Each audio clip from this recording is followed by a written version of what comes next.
right. All right. We do that every single time. What? Oh. We clap, and then I go, all right, and you go, all right. Chris. Ty. It's depressing. Yeah. Dude. Everywhere you go, it's sad, even last week when we recorded, we were still a little optimistic and a little jokey. Dude, we had no idea. We were young. We were naive. and then Wednesday came and just obliterated any optimism I had.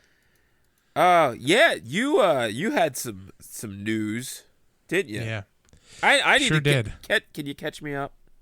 Sure. So Wednesday, me and the other staff in the school, we have a fun group chat because we get along pretty well, and we talk sometimes outside of school and stuff. And these weird messages started coming through that weren't quite making sense to me. And I was like, "Wait, what are you guys talking about?" And they go, "Oh, you didn't get the call yet."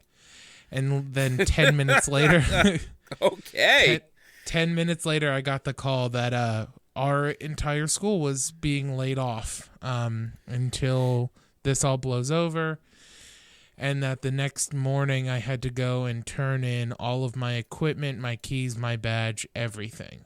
And now I am able to collect unemployment, so I went home that's after good. I turned in all my stuff, and I filed for that, but I also lost my health insurance. Oh. And Cobra is super expensive. Oh, yeah. You might as well just crazy. not get it. Yeah. Just roll the dice. I said to Kara after this happened, I said, well, I'm not going to get health insurance, but I'm going to take this quarantine much more seriously now. Because if I get it, I'm staying home. I'm not spreading to anybody. And unless the tests are 100% free, I'm not getting tested for it. Because I don't want hospital bills. Yeah, I mean, you're in the good health range where if you did get it, you're going to get it, and then you're going to just get over it. Right. It's just you not spreading it is the important thing. Exactly. So then today, a little more information came out. So we're recording this on Monday, March. What is it? The 24th. Yeah, that's important. 23rd. 5 days when this releases, the world might be on fire. Yeah, who knows? The president might be like a giant spider creature. Who knows? Yeah, this timeline is certainly the darkest timeline, I think.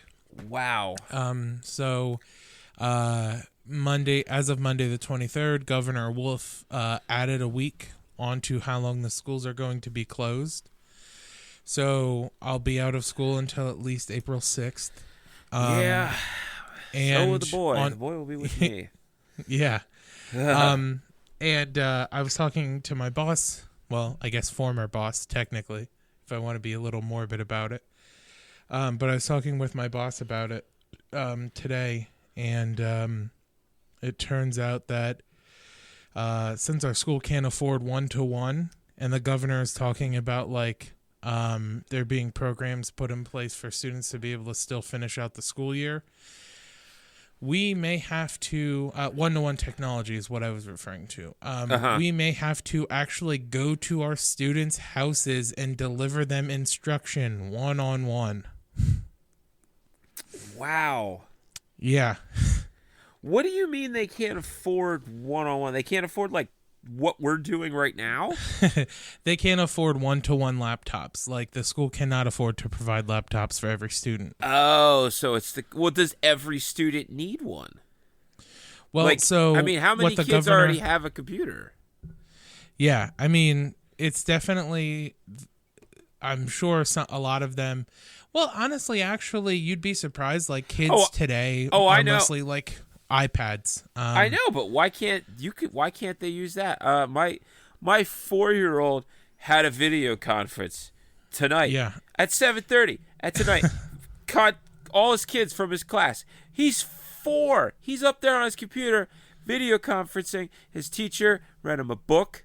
She's awesome, Miss Melissa, who's, if she follows this podcast. She read him a book, and they all got to say hi to each other. It's They are trying. It looked pretty hectic, the video I saw. Oh, could Christy show you one? Yeah. Yeah. Yeah, she sent it to Kara. It is a mess. I am going to have to kill this. But yeah, so because we can't provide every student with a laptop, our school's like, well, then we will just send staff to the homes and provide the students with one-to-one instruction. So that means like I will have to drive to my students' houses, which honestly, some of them I would not feel safe if I'm just being completely frank. Oh God, where? Oh yeah. No. Well, not just that, but I'm literally teaching, like, for lack of better terms, like the kids who are too bad for public school. Yeah. And not to necessarily say it's all to blame with home life, but like some of them, the home life doesn't help. Yeah. Like there are some that I would not mind having to go and teach. I would say honestly half of them I'd be down for it. But like the other half, I don't know if you could pay me enough to go to their house and sit in their home and like teach, and have to deal with like their parents or whoever else is in the house. Yeah, I mean it's not an ideal, like, it's too much distractions. Like there's just too much distractions. You know that their parents are they're going to be watching over your shoulder, or it's just going to be, or they're just going to go about their business. Like it just, you have no idea what it's going to be. I mean, I go in people's houses all the time. That's that's my job. And I've seen everything. So yeah, I definitely see it being more along the lines of them like just straight up leaving and just being like, "Oh, you're going to be here for the next 2 hours? Cool, I'll be back." I've had that happen. Dude, I'm the cable guy. I've had people just leave me with their kids. Yeah, like that's messed. Yeah, when I worked at GameStop, the GameStops, both of them that I've worked at, had nail salons nearby. So it would often be like, "Oh, I'm gonna go get my nails done. Can you watch my 9-year-old for 2 hours?" It's like, no, I can't. Wow. Yeah, people in this area, man, are animals. Oh man! All right. Well, welcome to the.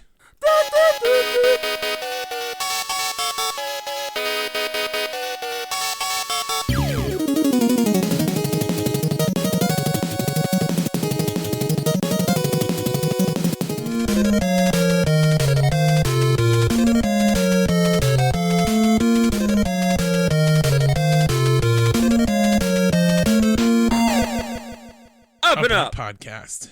I really like. Did you listen to this last week's episode 9? Yes, it was so good. Everyone should listen to it.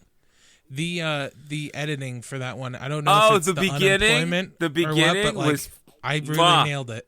That beginning, that was awesome. Yeah, I was really, really proud of it. That's like, the hook right there. See, that's the promo episode. That's the one we send out. Yeah. Yeah, oh definitely. I wanna clip that part out and like post it on all of our social media and like advertise it. It's like this is how we are. We're crazy folk. Yeah. I'm also gonna apologize ahead of time. My speech impediment is really coming out tonight and my S's are really sharp. Ooh, I didn't know you had a speech impediment. Right up with that paraplegia. Wait, what was it called again? Aphantasia. All right. What speech impediment do you have? I did speech therapy for 10 years. Wow. And I had the RW, which I fixed that pretty quickly, but then the one that still comes back often is I put T's in front of my S's is the only way to describe it, like phonetically. So my S's when you're hearing this being edited or when you hear the finished product, because I can hear it in my cans pretty hard. I hit the S's pretty sharply. Okay. It's driving me nuts. I when you said this, I think I heard it. Yeah, it's pretty bad tonight. Maybe it's the amount I've had to drink, but hey, what do you? Lord knows I need it. Yeah. Well, I mean, you're getting paid. What would you? I mean, would you rather? Would you? Because you weren't gonna get paid, right? No, I wasn't. But So you had health insurance. But I had health insurance. So now it's which vice. one? I mean, Yeah. this is more rock star. Yeah. As I crack open a cold one. Yeah. I just finished Woo! my Black and Go Tan, smash now I'm your cracking open a television, dude. Strawberry wheat. Yeah, I will put it through a wall. Oh wait, what Break a what lamp. you drinking? Let's get some endorsement going. So I've got a Lancaster Brewing Company strawberry wheat. That is delicious. It is. Those and are then I've got a delicious. glass of Jameson's cold brew whiskey. Yeah, I love that Lancaster. They got that oatmeal stout too. That Oh yeah, that's everything good. Lancaster makes is really Yeah. good. They have a Shout out to They Lancaster. have a limited. They have a limited summer beer that is a blueberry lemon shandy. That is, boy oh boy, just the best. I'm not a shandy person, but the blueberry that sounds good. I might try that. Yeah, I'm not normally a shandy person either, but in the summertime it's really light. And the blueberry and lemon is like very nice together. Okay. Excellent. I could see them countering each other well. How about you? What are you drinking tonight? I Tom? am drinking a Deschutes Hand Up IPA. You love those IPAs. I always forget. No, that. I don't. I got a variety pack because I just. Oh yeah, and they always have like 50% IPAs. Yeah, I'm more of a stout guy. Christy Me too. loves stouts and porters. Yeah, stouts and porters, but it does have the. I think it's the Black Butt Porter in there. Yeah. In that, and the Obsidian Stout I think is also in there. One to suggest to you guys, because I know Sly Fox is down in your neck of the woods. Yes, a big fan of Sly Fox. Huge fan of Sly Fox. Sly Fox endorsement deals are available Please. for free. You just have to pay us a beer, and we will talk the crap out of you. Maybe I'll send them that little clip. Yes. I'll email them that little clip and see what they say. But and this part. And this part. They have an Irish Red that they came out that's a limited release for St. Paddy's Day. That is phenomenal. It was incredible. Nice. It was so good. They've quickly jumped up the list as one of my favorite breweries. They just, everything they do, they execute so well. They have them at the Sawtown Tavern that I go to in Northeast Philly. It's probably like my go-to draft beer. They always have it on draft too. Yeah, that's awesome. Yeah, their drafts are excellent. Ah, man. So let's get sad, Chris. Yeah, let's bring it down before we talk about what we've been playing. Let's lay down, flip it, and reverse it, and make our Lord and Savior Missy Elliott proud. Wow. Oh, that was so much to take in. Oh God. All right. Well, I don't even know where to go. What? So, we're doing it a little backwards this week, folks. We're going to start out with our discussion portion before we talk about our gaming habits. Yeah, I wanted to get really sad right at the beginning, and then get us out of here. Like, your job is to dig us out of this hole that I really, really am excited to dig us into. Yeah, because we all gonna die. Put myself up to the challenge. No, we ain't all gonna die. But it's gonna be this week anarchy. It is. I'm excited for it. All I can say is I'm glad I've purchased a gun. See, I need a gun. Yeah, you can get cool ones. Mine's red. Oh. I have a red Glock 37. Wow. I should probably get one. The lines are probably ridiculous right now. I'm sure right now. Well, honestly, you probably can't even get one right now because they're non-essential. Like, unless you go to Walmart, and Walmart doesn't sell handguns anymore. Maybe they do. I want a shotgun. That's all I want. Just like get off my lawn kind of thing. Yeah, like the ones. Yeah, exactly. Like what Terminator has. Like I don't want to kill anyone, but I'll fill you full of like birdshot. Oh yeah, there's no way I could ever kill anybody with mine. It is in its carrying case in my closet with a gun lock through it and the magazine out, and the keys are in a different spot than the than the storage box. So like, hey, listen, if you're gonna break into my house, you're gonna be fine. Yeah, I might pick it up and throw it at you. It's like you need to sit down and play some video games while I go while I go solve this riddle. Yeah, yeah. Let me go do this escape room to get the key to unlock my gun. But yeah, so I decided let's talk about some games that are kind of just. I was thinking resource management. Yeah. Survival. Let's talk about death, baby. Let's talk about you and me. Because I've played some good ones. I love that. I love like that apocalyptics, prepare for it kind of. Because who doesn't? Who hasn't thought of like what they do in a zombie apocalypse? Chris, what's your number one thing you do in a zombie apocalypse? So my number one thing that I do is in Hamburg, Pennsylvania, there's a giant Cabela's. And yes. It's got a limited access, like loft style second floor.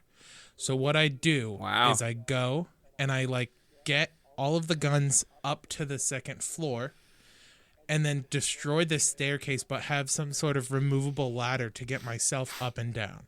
So that way, if I need protected, right, I can just pull the ladder up. No one can get up to me. I've got firearms and ammunition to defend myself. But if I got to get down, I got the ladder up there. I can pull it down to myself. Like I can pull the ladder down and climb down. I like it. That's my shelter, baby. I like it. Me, I'm going boat. I'm thinking like a like a barge, like a shipping barge. One of those like ones with the nets that have a big long flat deck. You got people. You could sleep in there. You could grow. Okay. You could get soil onto the deck and grow vegetables and crops, and then you never actually have to. I figure with the net, you could just use that as you never actually have to go on land. You just hoist people over. They can go on land, scout back out. They come back in, hoist them back in. Okay. Because zombies can't swim. But you got to be careful about people too. So you got to make I'm thinking if you never dock, you're pretty good. Right. Yeah. Well, that was my whole thought process too with the Cabela's. Is it's not really near like residential areas. No. And that of course place it's going to be like exploded. It's going to be and it's going to be like a go-to area in the apocalypse. But as long as I can get there and take that second floor, I'm pretty safe. Going for the second floor. Yeah. I mean, you're like, yeah. All right. I like it. So, video game wise, what do you want to talk about? You got any lined up? Because I have, what do I got? 1, 2, 3, 4, 5. I got 5 picked out that I want to talk about. Yeah, sure. So, the first one I wanted to mention, just because it reminds me the most of our current situation, is not really resource management, but Plague Inc. I always wanted to play straight this. Up. It's really good. That's the one where you get to make your own like contagion or something. Yep, and you decide how it mutates, and you get to pick where it spreads and everything else. It's pretty fun. It's a good time sink. I feel like it's one of those like once you like get like a really good one, that was it. Like that's it then. Is that how the game? Yeah. Well, what helps you with that is with each new type of like contagion that you make, you like if you successfully destroy all of the population, you unlock a new version. So like for example, you start with like a normal bacteria which has like certain criteria, and then you go to virus which is like different, and then you go to like a parasite. Or a spore-based thing, or like a fungus. Okay. And there's all sorts of like different there's different like bases you start with that affect how easy the rest of the game is. Oh, all right. So so they can change it up. All right, that's fun. Yeah. I really wanted to always play that game. That always sounds like a fun game. It's worth the like $3 that it costs on the Apple Store. Oh, it's a mobile? The price is. It is mobile. Like mobile's the best way to play it. Nice. Yeah. Like on an iPad is definitely the like easiest. I want to get an iPad, Chris. I want one that I could draw on. Yeah, I highly suggest the new iPad. It's what I have. The Apple Pen works on it. just the right size. How much that gonna Not set me like- back though? I think it was like I got mine at a special time where it was 200 only. Oh, that's it? But it's I think it's normally 300 though, but like if you go and get it through like your cell phone carrier, just it gets broken down as monthly payments. So I pay like and what's nice about it is I have internet everywhere for it if I take it anywhere. Yeah, I don't need it to be on my cell phone carrier. I just want something I can like play around on Wi-Fi and draw, cuz work took my tablet and I miss it. Miss it. Yeah, I mean two or three. I would say $300, and you can get like a good one that the Apple Pencil works on. Nice. Any other one you could draw with a stylus, but it is definitely like way different. Yeah, using no, the I know. There's pressure. proprietary- I need the pressure Right. sensitivity. That's cool. All right, I want to go back to being sad. So the game that I want to first talk about is This War is Mine. This War of Mine. Sorry. Okay. Have you ever heard of this game? I haven't. No. Oh, really? Okay. Yeah. This is a fun game. This is it's set in like a war. So this isn't virus related. It's like a war torn. Like it's pretty much over. It's well over. Somebody has won dramatically, and it's just like but left everything in ruins. but everything is in ruins. You start out, I believe it's like 4 people, and it'll be randomly generated. So you might have like a teacher with you, or a construction worker. They have a phobia. They have like strengths, and you just kind of basically send them out, and you can send them like 1 or 2 out at a time, and bring stuff back. Try to fortify this like dilapidated house. It's all side view. It's all like a platformer side view look. You do get to take control of the people when you go out. Some people come in, knock on your door, and like ask for help, and sometimes they'll join you. Sometimes they're just like there to trick you, and as soon as you let them in, they kill your guy or run off with all your stuff. Crazy. It's a dark game. It's been updated a few times. It's well worth a play. It sounds interesting. And is it like a single player or multiplayer or? It's just single player. It's very heavy. I don't know if it's multiplayer. That'd be fun if it's multiplayer. To control like a different character at a time. It does have that resource. You bring in lumber, you bring in parts. You could then use those parts to make a furnace. Use that furnace to build more stuff, kind of thing. Right. But like, it's one of those games where be prepared, where it's gonna get ugly. Like you're gonna lose people you like. Yeah. So. Yeah, I mean, any game that like has loss and makes it feel important is really interesting to me. Like, XCOM is really good at it. Like, it's not necessarily like in the same genre, but XCOM is really maybe it helps because I name players after my friends. Yeah. But it's definitely really like, oh man, I'm gonna restart. Like, I know I just sunk 15 hours into this fight. Yeah. But I can't have Andrew die here. I know, right? Yeah. It's XCOM is really good. Yeah. Same thing. Actually, this was what I wanted to talk about. I could and maybe not. There's a little bit of insanity going on, but Darkest Dungeon, I feel, has this that dread. Oh, definitely. Going into insanity. Now you've played that one, right? Mm-hmm. Yeah, I've played it on Switch. I have it on Switch too. It's so good. It's very good on Switch. It's so good. That's one of those games where I just wish I could really, because have you ever gone to that weird Nether realm and then fought that weird like whatever the fuck that thing is? No, I haven't. Yeah, every once in a while you go to you go to a zone, and then there'll be this, like, I forget what it is. There's an urn or a scepter. And you'll touch it, and then you end up in some sort of nether realm. Huh. And that's cool. There's a boss. Huh. Yeah, I had no idea that was a thing in that game. I've never done that. Maybe I'm just too, like, leery. Yeah. Excuse me. I have to take a pause. My wife decided to just come into my studio and steal my candy, of all things. Oh. Like, what an adult thing to happen. Pregnant? You had to come in here and steal my licorice. She had to have my licorice. Oh, and it's licorice. I know. Gross. Like, if it was, no offense, if it was like M&M peanuts or something. Exactly, right? Like, I could see it, but like, licorice. I like good and plenties, so sue me. Ooh. And she came and hunted them down. I guess I'm never going to eat those now. Love you, wife.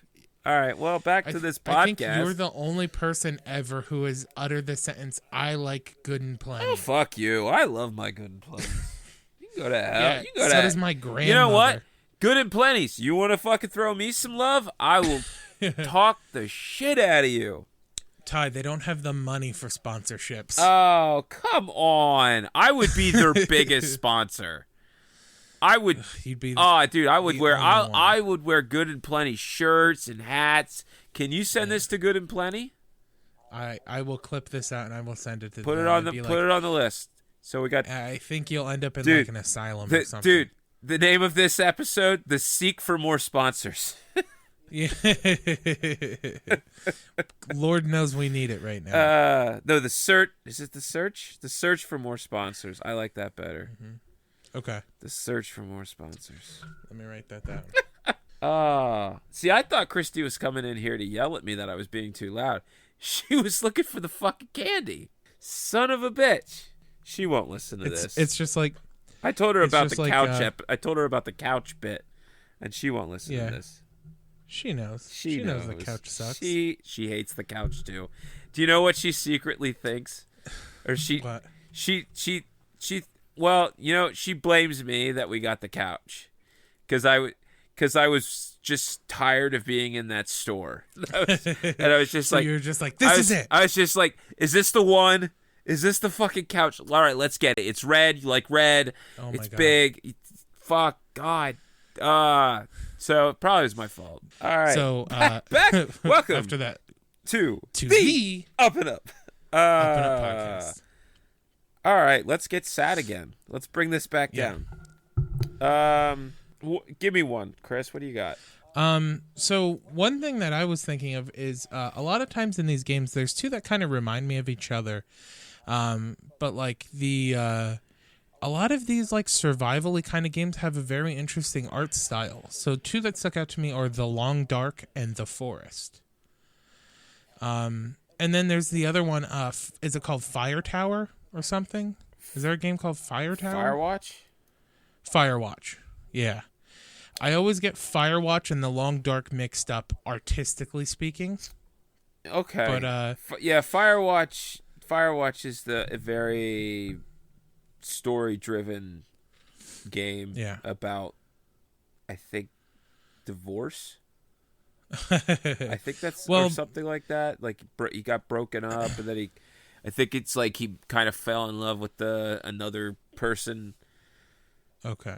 That's like, well, kind of. He's kind of has like his first flirtatious moment. So it's a different kind of world ending.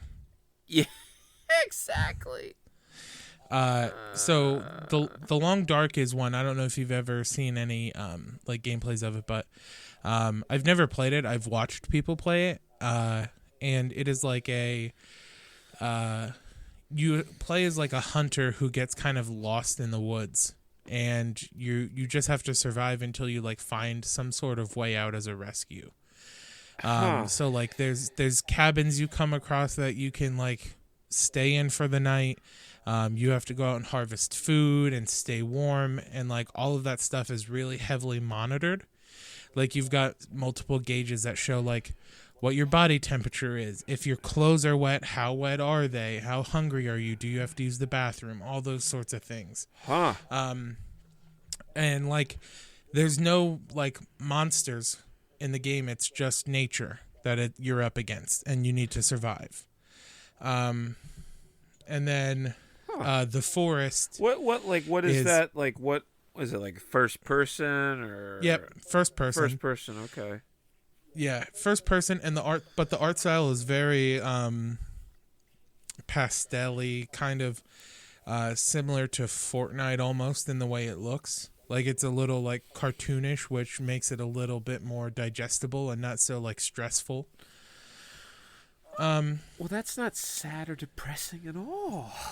Oh, it is. Okay. Like, just watch, like, especially because like the gameplay I was watching was like a friend of mine that I went to college with, and he spent like a long time, like 15 hours playing the game, and was like making really, really good progress, and then just like died, like just due to like the elements.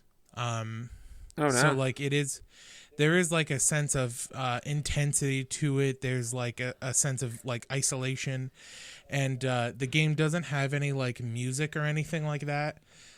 So it is really like desolate. It makes you feel isolated. It makes you feel like you're lost in nature. It's just like the art style. Like, I think if it was like a realistic looking game, it would be too intense, honestly. Okay. Like, it would be too I much. could see that. And then The Forest is a much more realistic style of animation game, but that game, you start out, you're on a plane, and the plane crashes. And it's again, got to get off this island, but you have all of your luggage, if you can find it.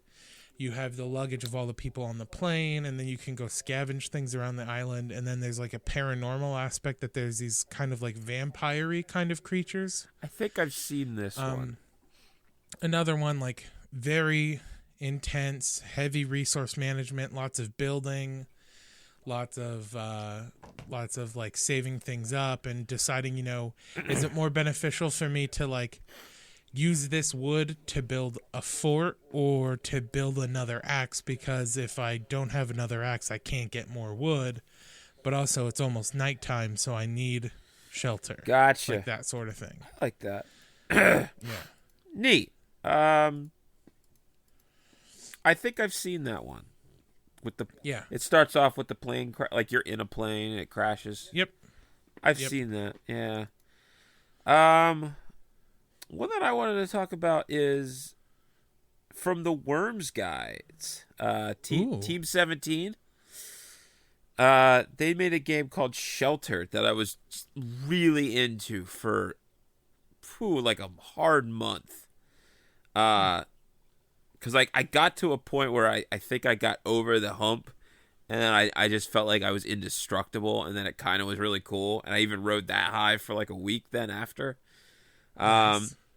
It's more radioactive bomb shelter kind of style. Oh, cool. Pixel art. You start with just in a bunker. You have like it's a family oriented. Okay. So you have a husband, wife, I think 2 kids, and then you pick a pet. I picked a dog. Oh no, I picked a cat. I think I picked a cat. No, I picked the dog. I went strategic because I was like, a cat. What the fuck is a cat gonna do? Kill mice for me? But a dog, I was like, you could take the dog out with you to scavenge. And then, but you could start digging more of you could start expanding the shelter that you're in. Start adding stuff. Furnace and a power supply, air filtration. You have to go out and clean the air filters. Interesting, really fun. People have to go out to hunt and bring back ingredients. It was fun. It was really cool, fun little game. You could probably that's a really intense, like next level of resource management. Yeah. Everything's radioactive. You can only stay out so long, and then you have to come back. your shelter gets like invaded on and tries to get broken in. You can reinforce things and level things up. So that's a fun game. It's not a game that gets talked about, and from a developer that's good. I love Team 17. They've Someone done, you trust. Yeah, they've done good stuff. They rode that Worms gimmick for way too long, but I'm glad that they've been coming out with stuff. They came out with something else too. What was that other game? I think we talked about it recently. Oh my God. They did Blasphemous. Blasphemous. Yeah, I wanted to say it's the 2D Dark Souls, but Yes. I couldn't remember what it was called. Yeah, I'm glad that they. Oh shit! They did the ukulele like side-scrolling version? That's cool. Oh, that is cool. I love ukulele. I've heard that the side-scrolling one's really good. I haven't played that, but the 3D one I really enjoyed. That's very banjo. Yeah. I mean, it's made by all the same Yeah, team. it's made by the guys. Yeah. Oh, they did Overcooked. Wow. Yeah, I'm glad that they're branching in. You know what? They rode that Worms game for a really long time. I'm so glad that they're branching out. I've always liked that crew. I can't tell you how many times I played Worms. Oh yeah, me too. Worms 3 Armageddon. Yes. I've played so much. Let's get sad. Another one I wanted to mention is talk about sad. I've talked about this game before, but A Dark Room.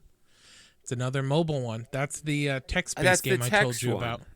So there's resource based. You said it was resource gathering, right?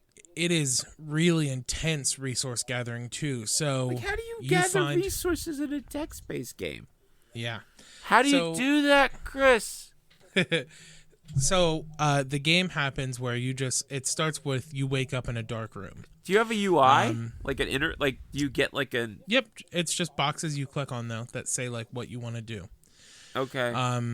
So like it starts out you're just in a dark room, and then you start a fire. You find out somebody's in the room with you. Whoa. You wake them up. You don't know who they are. You don't know who you are. But like there's a lot of different aspects of this game that make it like super complicated for being a text-based game. So one of the things that happens is as you're playing, more and more survivors will stumble across your village, and there's a village. Yeah, so you start out in a cabin, and then you eventually build. There's a village. A cabin. Sorry, yeah. You should have went cabin first, then village. Sorry.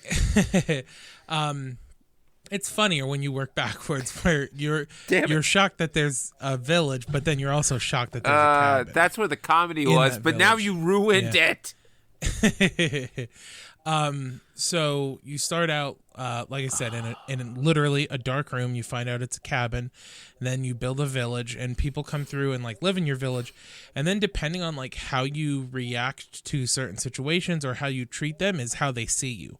So like I've done one playthrough where they see me as like a hero and a merciful leader, and then there's another one where I don't know where it went wrong, but they all saw me as like evil and manipulative, but like they also accept the fact that they can't survive without you. So, like, they just kind of... But, like, so when you're the evil manipulative one, if your village reaches a certain size, they will try to overthrow you. So, like, that's an added complication to the game. But mutants come by and, like, will kill your villagers. Yeah. Mutants and animals and stuff will come by, or other scavengers will come by who aren't friendly. And they will kill your villagers, or try to. Which then affects. Oh, dude, it's really, really well done. I'm impressed. And you have to decide like all of your villagers' roles.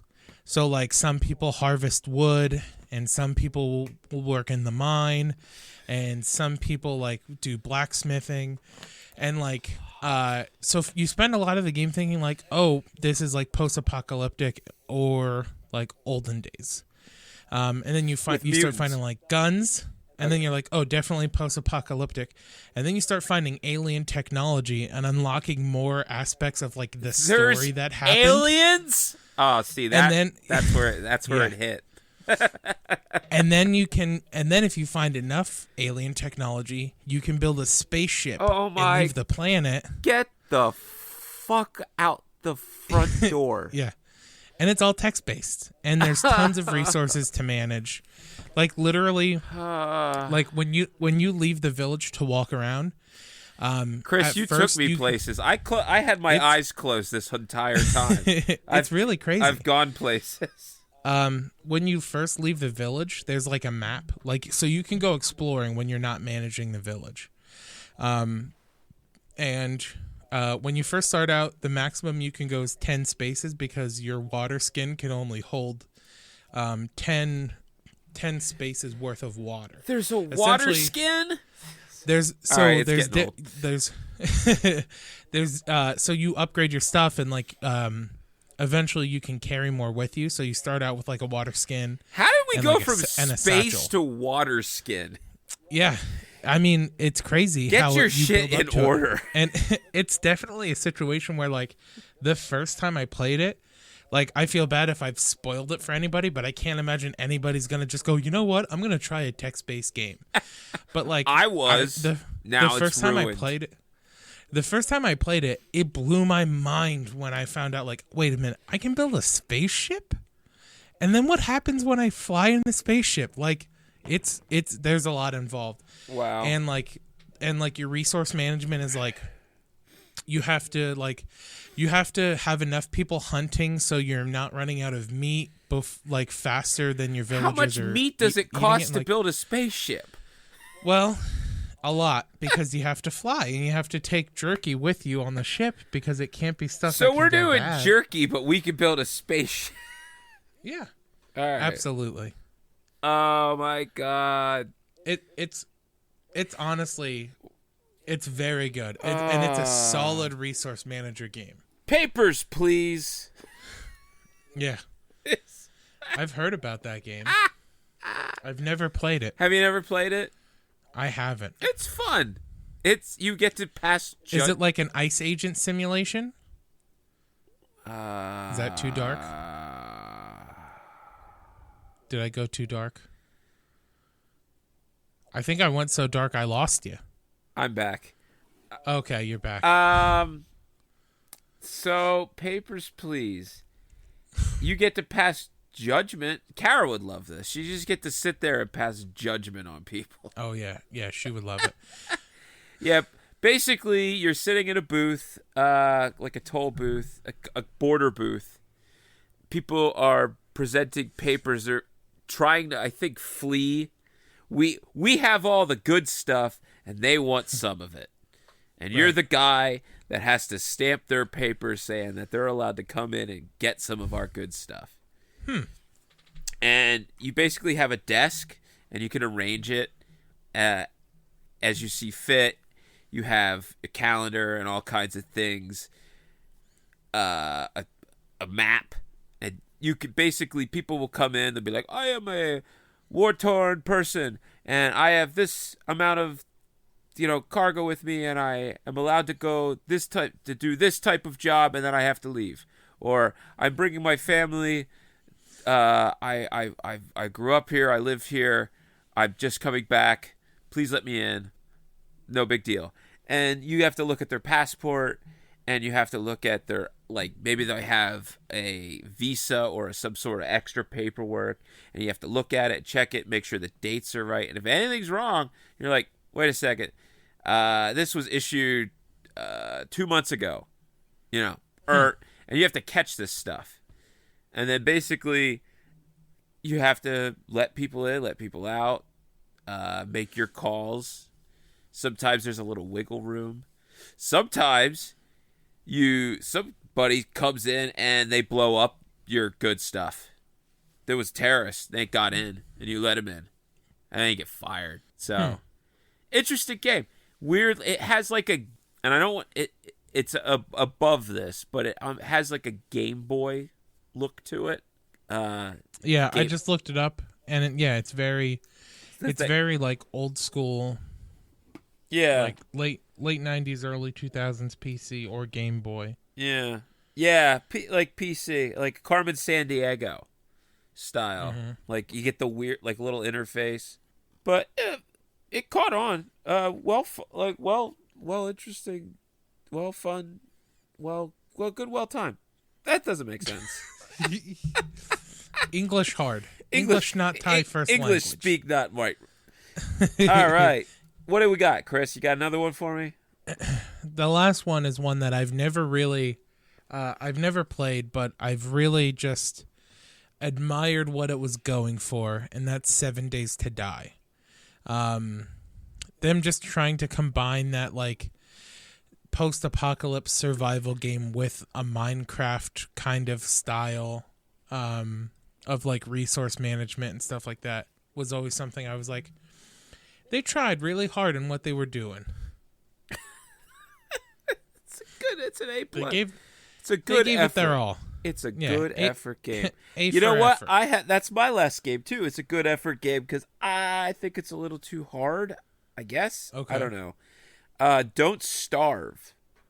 Oh yeah, that game is incredibly difficult. Yeah, right. Like I love that like style. It has this weird Tim Burton look style to it. Yeah, I don't know. I think it's a little too Tim Burton-y for me. Like, it is true. I feel like it's on the nose too much. Well, I think my generation, there's just enough age difference between you and I where like Tim Burton didn't lose its like wonder for you, whereas like for me it was just like prime Hot Topic, and it was just like yeah, just like too many. It was just like I get it. You know, he's got a style. Good for him that he's, comfortable in this emo gothic world, but but see, that was just he was in everything when we were kids. Like, yeah, he was he was in Batman. That's the thing, is he did a lot of stuff, but people weren't like obsessed with what he did. I know, he was just everywhere. Yeah, that's the thing. Exactly. He was just everywhere. Yeah, that's what I don't understand, how he kind of has this, like Tim Burton's things have this reputation of being like a cult icon sort of stuff. Yeah, because, like, I don't think you do understand he was like the biggest, like outside of maybe Steven Spielberg. Yeah, exactly. He was the most sought after director in the they wanted late him to 80s do and like 90s. he did. He was doing superhero movies. He was doing kids movies. He was just he was everywhere. Yeah, he literally made every genre of movie, and like everybody wanted him to keep doing that. I know. People were just throwing him money, and he was just going nuts. I mean, granted, he was having hit after hit. It's not like he was. I mean, he was executing it well. Yeah, it's not like he was producing garbage. It's just his. Yeah, I guess he didn't make the nipple Batman, right? He didn't make no, he did. He was George Clooney. He was the he was Jim Carrey as the Riddler Batman. Yeah, he did the Riddler one. Val Kilmer. Yeah. Right? Yeah. It wasn't nipple one. It wasn't nipple. Why are we talking so much about the Batman? We're all gonna die from a virus. Because pop culture has been exclusively designed to distract us from the world that's crumbling around us. Oh, that is true. Oh, all right. Depending on how this next sentence goes, we might have to cut this. You want to talk about GameStop then? Oh, yeah. I mean, we can. For sure. All right. Because that was my last game. Don't Starve. Also, Michael Keaton was the Tim Burton Batman, not Val Kilmer. Yes, Michael Keaton. I really showed my ass on that one. Woo! But that was like one thing. I was a topic I thought we could talk about because you are you worked for them. Former GameStop employee. Yeah, I don't want to burn any bridges, but I feel like they kind of got in some hot water lately. Oh yeah, and I get what they were doing. Like I'm sure that industry was like booming. Their subreddit really blew up over this time, and yeah, I mean you're not wrong. Their sales were definitely up, and that's why they didn't want to close. But it's because they were like one of the only places that were open that weren't like a grocery store. So like there were numerous, like I had friends reporting to me that people would like come in and be like, wow, like I saw this on Reddit, but one dude was like, somebody walked into a store and was like, wow, I really can't believe you guys are opening this. And the store manager said, and I can't believe you're shopping in this. Like, Just gave it right back to the dude, who just kept shopping. Yeah. But no, I mean, but it was 100%. It's the number one joke I make every single holiday, because we work some holidays, and you'll get calls, and we're there, and they'll be like, "Hey, I can't believe you work on Easter. You called us." Like, yeah, I'm, you're the reason. I wouldn't. Like I could have just came in and sat in my van for 8 hours. Yeah. I have a Switch. Yeah, it's absolutely crazy. But so for those who aren't in the know, I don't know how or why you're listening to a video game podcast and you haven't heard at all of what GameStop has done. But they declared themselves that they were a necessary business, to the extent of I saw an email that was going around of like, in Pennsylvania specifically, of like, hey, listen, if state police come in and try to ask you to close, cite this case that says that we are necessary and allowed to stay open. Like, we're considered a vital, whatever the term that was being used. I can't remember off the top of my head. Yeah, essential services. Yeah. That's that crazy. GameStop qualifies as an essential service. Now let's just get this out in the open. Are they? No. The defense of why they were is the same reason why Best Buy was, and that's because they in a had time where office people are being stuff. Exactly, where people are told that they have to work from home, they have supplies to work from home, quote unquote. I saw that letter and I was like, really? What do you have? Like maybe some computer mice? Headsets. Most GameStops don't carry actually any computer products in store. Yeah, that's what I was gonna say. Like, it's very uncommon. The ones that do are because like they're frequently ordered from that those would have stores. been the move. Like, as soon as this stuff started to hit the fan, like as soon as I got a sniff of this, like, yo, get all our headsets, get keyboards, get mice, get computer monitors, get monitors, that shit. Get that shit. Because my friend said she had to buy a television because she couldn't find any computer monitors.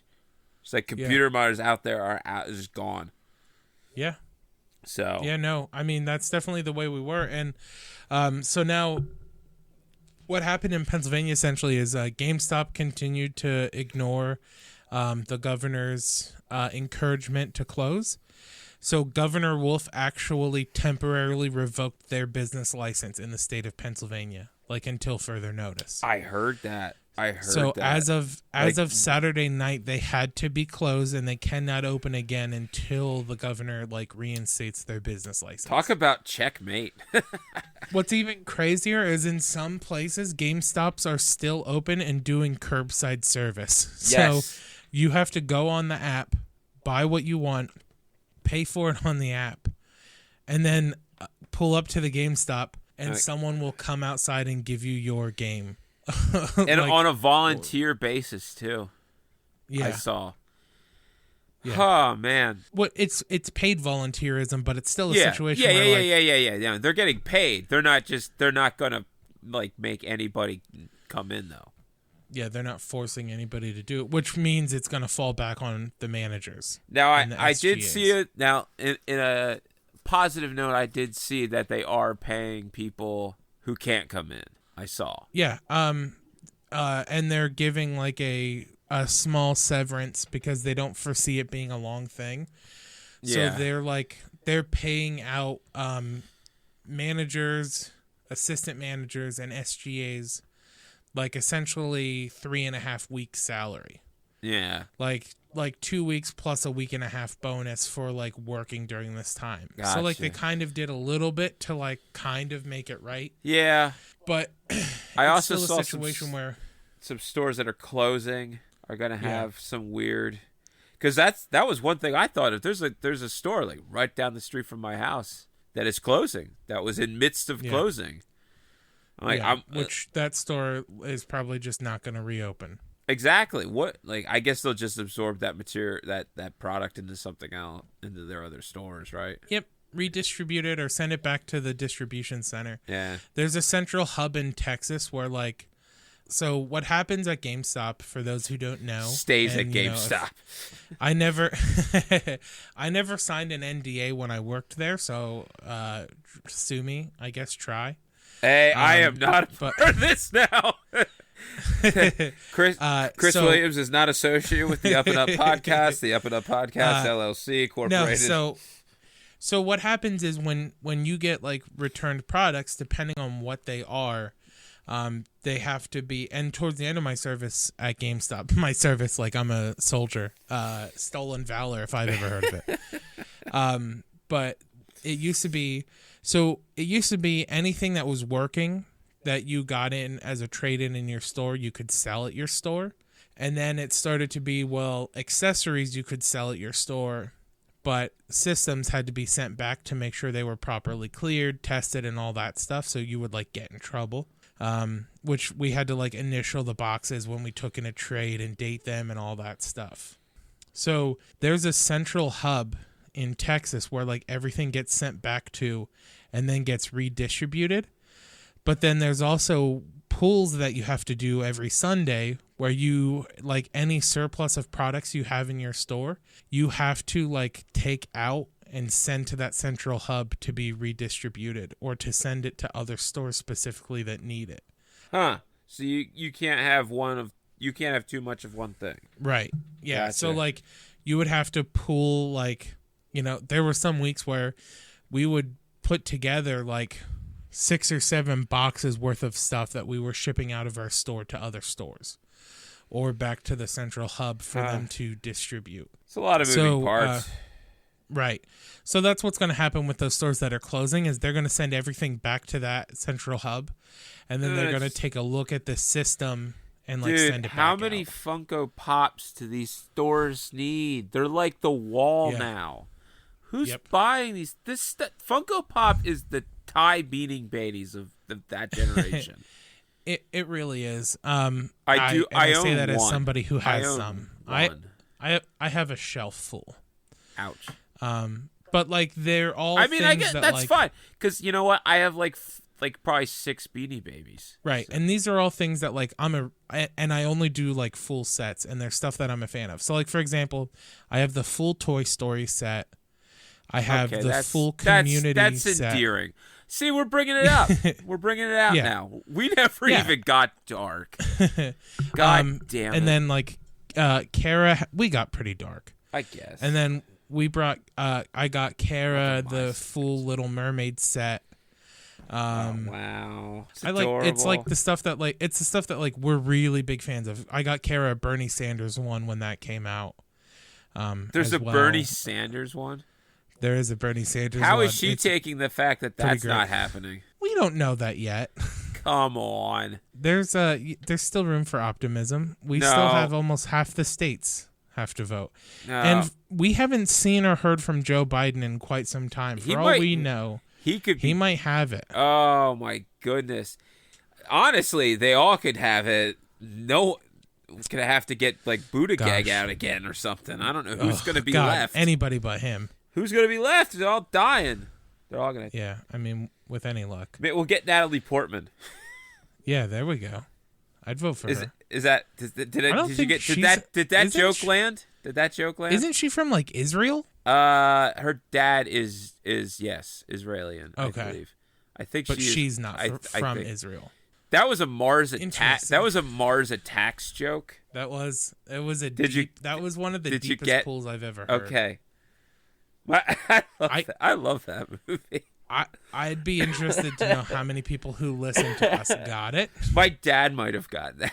Yeah, your dad would have got it for sure. Yeah, so it's crazy. I mean, GameStop definitely is catching a lot of negative flack for it, and justifiably so. I know a lot of people I talked to on the inside were like really pissed off about it too. Like a lot of my friends that work there and stuff. I can imagine. Yeah, I can't blame them in the slightest. You know, they should be pissed off. Let's turn things around before we leave. Have turn the show around? There is another big release that came out. Oh, that you have been playing nonstop. I've heard.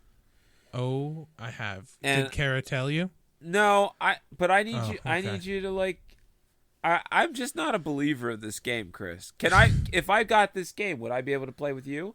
Yeah, you could come to my island. We I could get be an best island. friends. I get an island. You could all to Do you yourself. know And you that? can name it whatever you want. Do you know that I've had a dream my entire life is to own an island. Yeah. Do you know why I've had this dream my entire life? Why have you had that dream, Ty? When I was a kid, and got my first computer that had when it had internet. I had a 56K modem. Had to get my own phone line. Begged my mom Wow. to get my own phone line. It's actually the phone line she uses now. She got rid of her old number, and now her number that is now the old internet 56K modem line. Wow. Yeah. And I think I actually remember both numbers, which is sad. That's even crazier. I know. Although I remember. I know. I remember definitely know my the one. dial-up number. So I was on eBay just surfing around, and I wanted to see what like the most expensive thing on eBay was. For $999,000, some guy was selling an island. Wow. On eBay. On eBay. That's insane. And I thought, okay, this guy's just a joker, haha. I looked into it. No, this was a legit island he was going to sell for basically $1 million. He listed like it was 13 acres. He had picked like there was 67 photos of the house of the. Yeah. It was an A-frame. There was a boathouse. It came with a boat.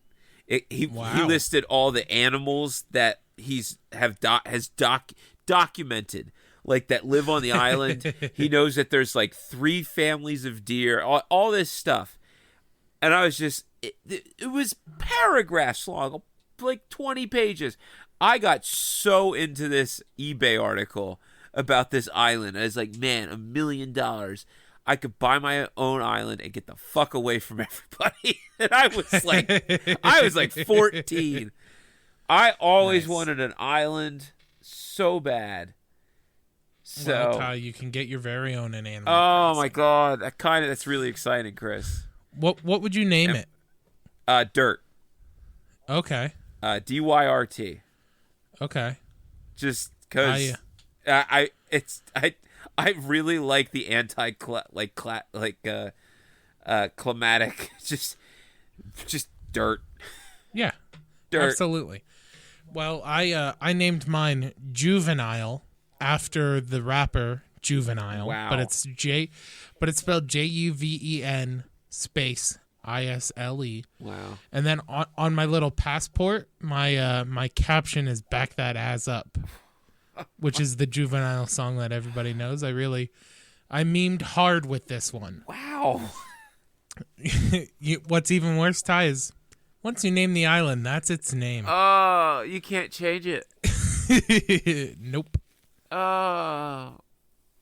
The island of dirt. The island of Juvenile. Yep. What Juvenile. do you do on this island, Chris? So, you start Is this out. game fun? Yeah, it really is. Especially as a recently unemployed person, it makes my life feel like I have purpose. It's a Switch game. I haven't picked up my Switch in a while. It is a Switch game. So you start out on the island. You get 2 other animals who live on the island with you. Right now, I have get the fuck off my island. I have. So that's the thing, right? Tom Nook is a crook, historically speaking. So like the game starts out. Tom Nook is the raccoon. He's essentially the Jeff Bezos of Animal Crossing. I love raccoons. Raccoon's my spirit animal. Well, yeah, he's really cool. Tom Nook is a play on Tanuki because Tanukis and raccoons look pretty similar. So Tom Nook kind of pranks you where you think you're buying the island for just yourself. And then you show up to the island, of course, and lo and behold, there's 2 other animals who live there. The bright side is you get to decide where they live on the island, so you can put them as far away or as close to you as necessary. So I don't know if everyone starts with the same animals or not. It didn't used to be that way, but I have Boone, who's a baboon, who is like a fitness freak. And then I have a man, and then can I have, put him in the goddamn ocean? And then I have a rabbit named Mira, who's like really sassy and dresses like a superhero, and like she's her. kind of nagging me, like she nags you a ton. She calls you Cottontail, and then I like she who's is always who's she? Her name is Mira. I like Mira. She's pretty cool. Like I want so badly for her to like be friends with my character, but she's always just so mean to him. I'm just like, that only makes me want your friendship more, Mira. So you start out with just like a little tent. All right, can you just give me like another? What is this game like? Give me something else. What would I know? Is this like Harvest Moon? It's like Harvest Moon with zero conflict, and a little bit less involved. Is it like The Sims? I'd say it's kind of like a mix between The Sims and Harvest Moon. Where it's different from The Sims is that it moves along in real time. You can't cheat, like you can't skip ahead. There's no it's right, it's synced to the time that you're playing, like the day that you're playing it. Yep. And if you try to like time scum, there's this mole named Mr. Rossetti who yells at you when you start the game back up. So he like makes you change to the time back and like yells at you for it. So every decision is like final. Yep. Oh, I like that. Now but that, you also see, now that I love that. But you also can't like jump ahead. Well, that's like, fine. You can't like skip ahead to get like your house. See, now you your additions built faster. See, now you got me a little bit. Now, you got me a little bit. Try to get me, Chris. Try to get me. So, do you have like a knack to like complete things? Are you a completionist? I am a efficientist. Okay. I like to make things really efficient.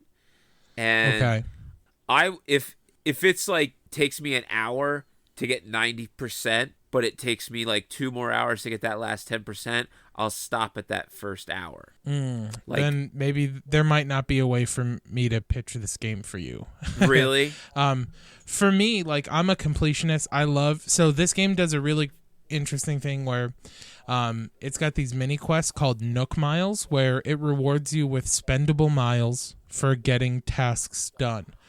Like catching a certain amount of bugs or catching a certain amount of fish. I'll do that, but like, it's those like obscene completions, like platinum. Yeah, this game is like it's very like mundane, but it's wholesome in its mundaneness and like necessary. Like I feel an obligation. It's still got its hooks in me. So like every day I wake up and I'm like, all right, let me go see what happened in the town last night. So like I know tomorrow. So stuff happens in the town. All right. Yep. Okay, Chris, this is a game. All right, I'm a father. So you know my kid. Uh-huh. He's insane. You've seen him. I don't know where. Yeah. I don't know what the hell Christy was on when she birthed him. But is this a game like, oh, Fletcher, you want to watch a show for 20 minutes? I could pick this up. Yeah, play 20 minutes for that. and get a rewarding something. I could feel like a sense of goodness, a warm tingly in my nether regions. And then well, I don't know about your nether regions. Maybe if you're into animals. And then put it down and be like, all right, Fletcher, we don't grab Radar by the tail like that. We, No, it's great for that. It is honestly really good at like, it's the perfect, I need like, a game I'm gonna like pick that. it up. Well, it especially helps that everything is on Chris, a time I might get cycle this as game well. and I hate you for it. So like for example, am I getting a stimulus? Yeah, I think you will. Am I? Or is that passed? No, it got blocked last night, but because Republicans were doing more for corporations in the bill than they were for people, all right, and the Democrats were like, no, we need to do more. Like, listen, essentially they wanted us to pay the money back. All right, listen, and I should spend money frivolously. Yeah. But if any of our uppers would like to send me some money to sponsor, I don't know. Fuck Yeah. it. I'll say your name or something. What do you want from me? I'll say you're amazing. Do you want to self-plug?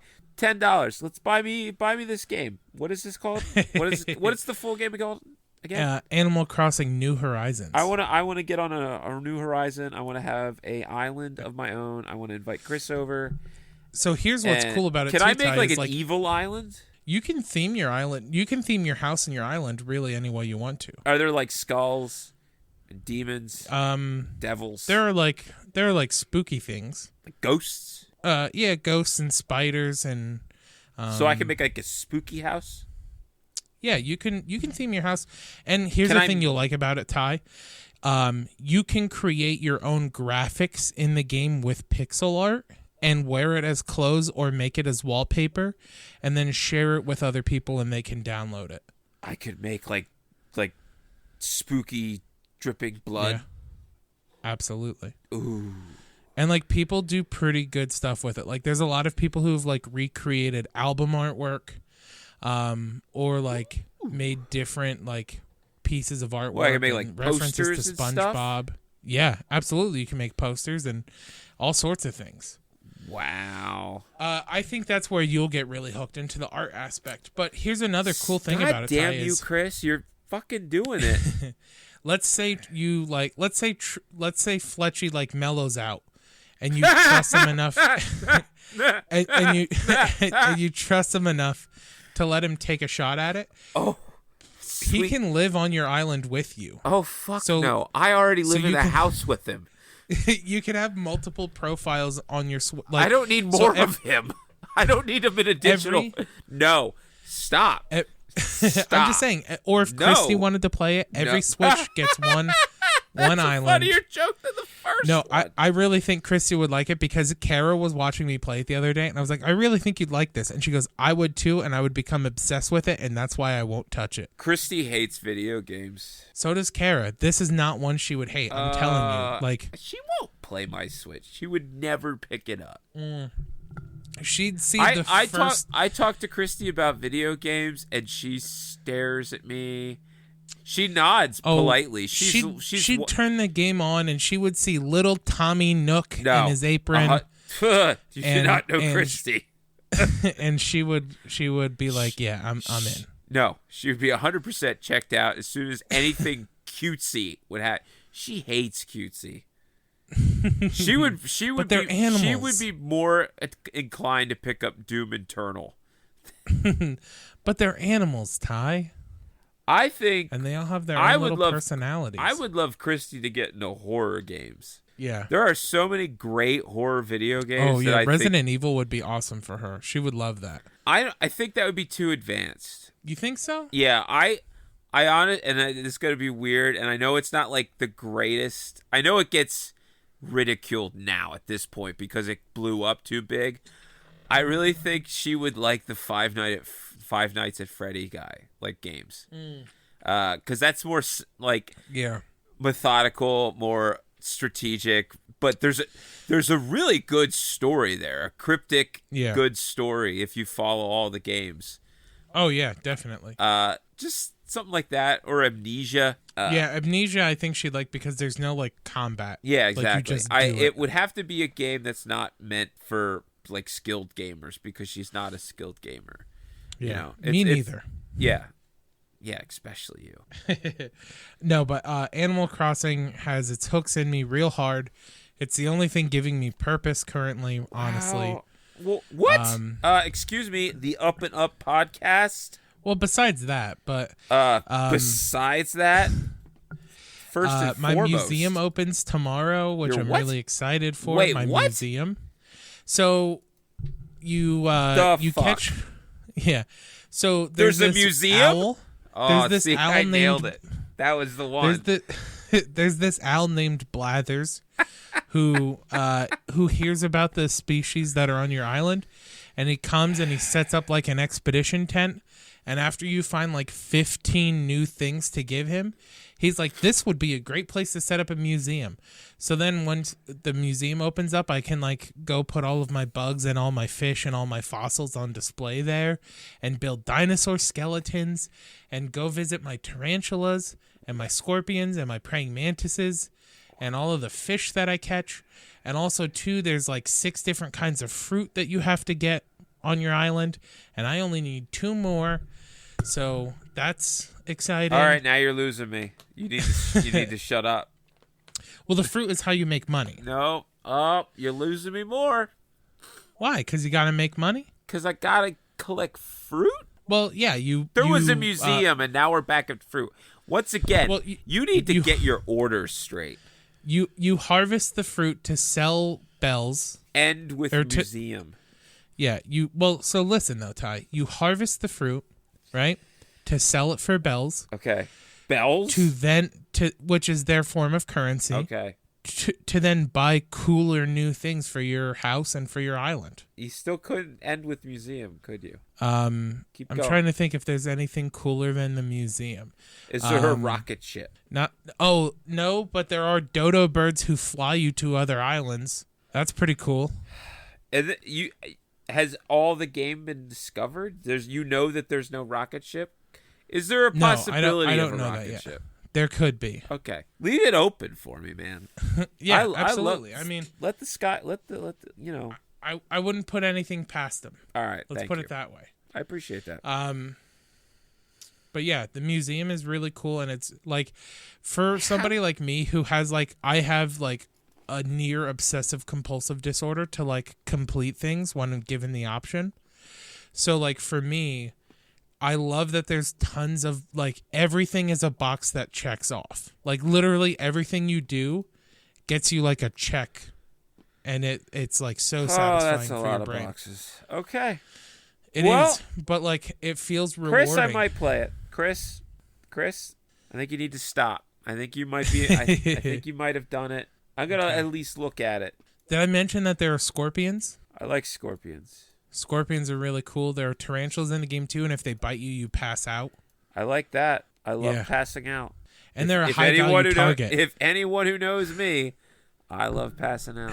Ty loves the pass out game. I love naps. Oh, who doesn't? Love me a good nap. Took me a nap today. I had to watch The Boy. I had to watch The Boy all day. I go upstairs, and I was like, yeah, I need you to put... It's like, they're like, Christy goes, you ready for a nap? And I'm like, yep.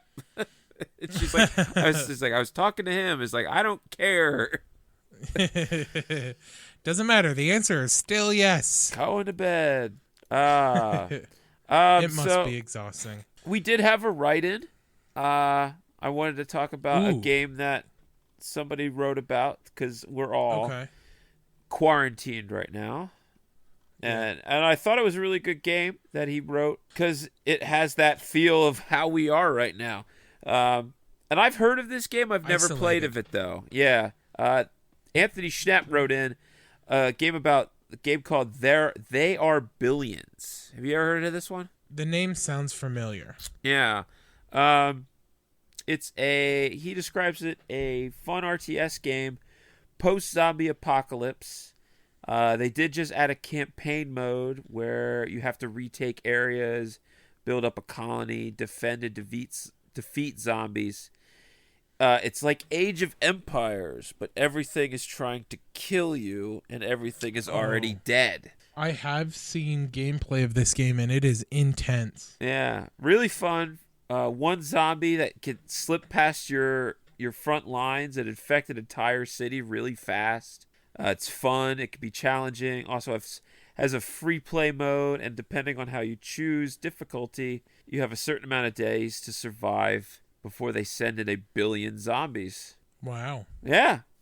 Never played it, but I have talked to him before.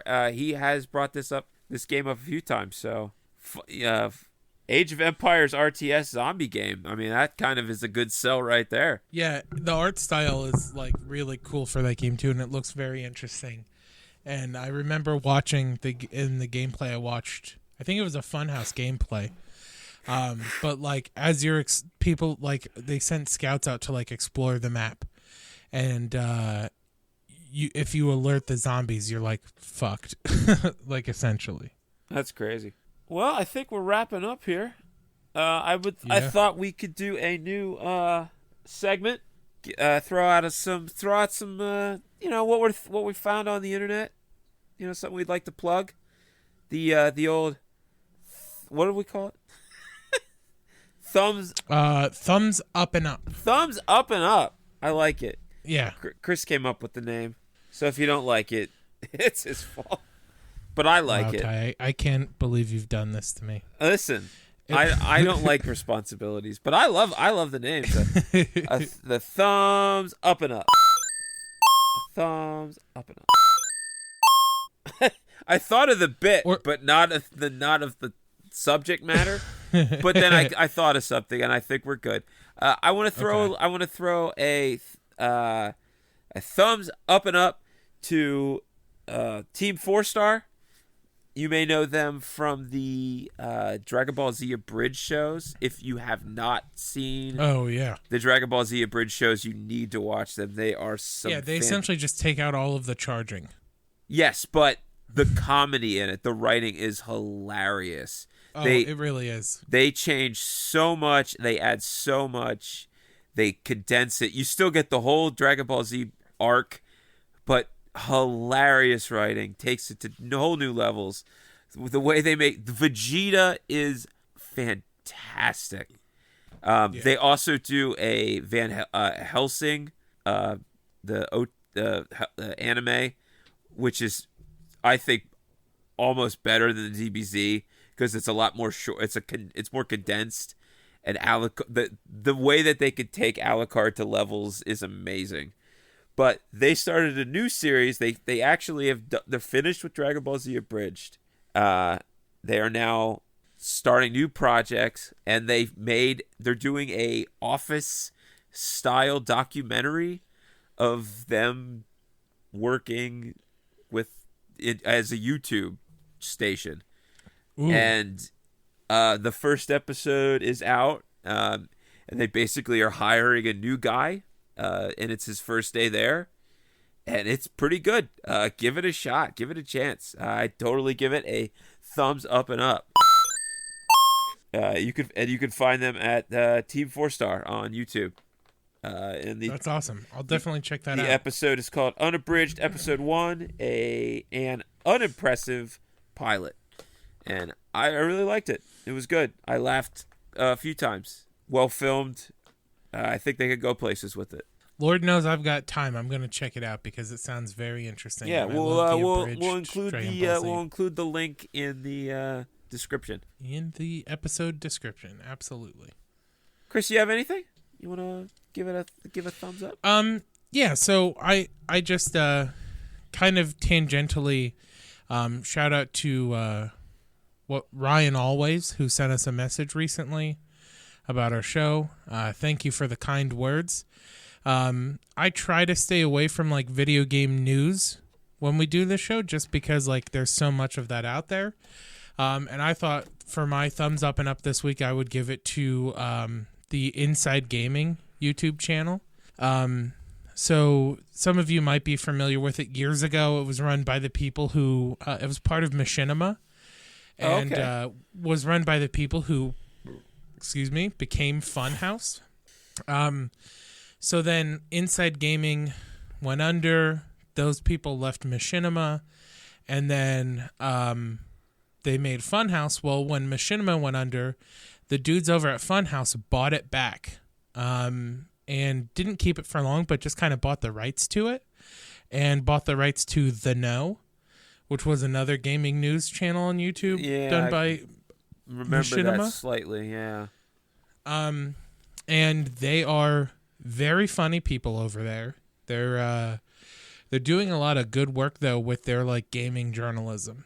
And that's where I get a lot of my like news from. They every day, Monday to Friday, they post a 10-minute video, and then every weekend they do like a weekend roundup just to kind of keep you up to date on gaming news. And it's really easily digestible.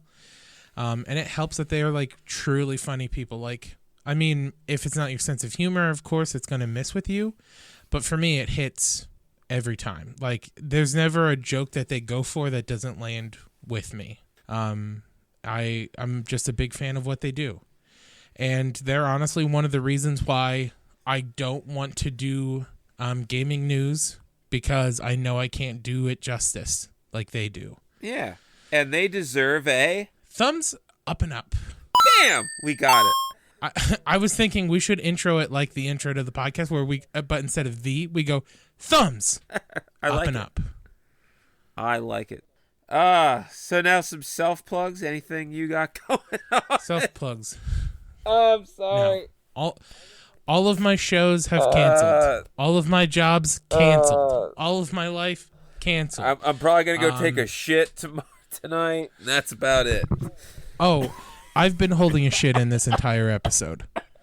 I've pulled the mic out of the stand at this point. I'm reclining. All of my alcohol is gone. God. If Gorky Romano on all social media, hit me up. Give me that follow. Follow us on add me on Up PlayStation and Up Pod. That's UPNUP Pod POD on all social medias, Facebooks, Instagrams, LinkedIn, hit me Tinder. up for my friend code. I will happily play Animal Crossing with any of you, especially if you have peaches or cherries. I have everything else. Man, I'm gonna do this, Chris. Ty, you better get fucking peaches or cherries. I'm gonna be so pissed. Well, uppers. Venmo at Gorky Romano. PayPal at Gorky Romano. Get this man back on his feet. And get me an island, folks. Get me an island. We're starting a Kickstarter. Yes, do that. $999,000 will get me an island. If I could go back in time. I decided on eBay. I decided that if I don't go back to school this academic year, I'm going to start an OnlyFans. So get ready for pictures of my feet and pictures of my boobs and pictures of my butt. And, maybe my, dick and stuff. What is happening? This completely derailed. Desperate times call for desperate measures. Fuck. I'm going to open an OnlyFans. Chins Keep up, uppers. Wait, yeah, that's mine. That's not right. Keep up is mine. Is it? I think so.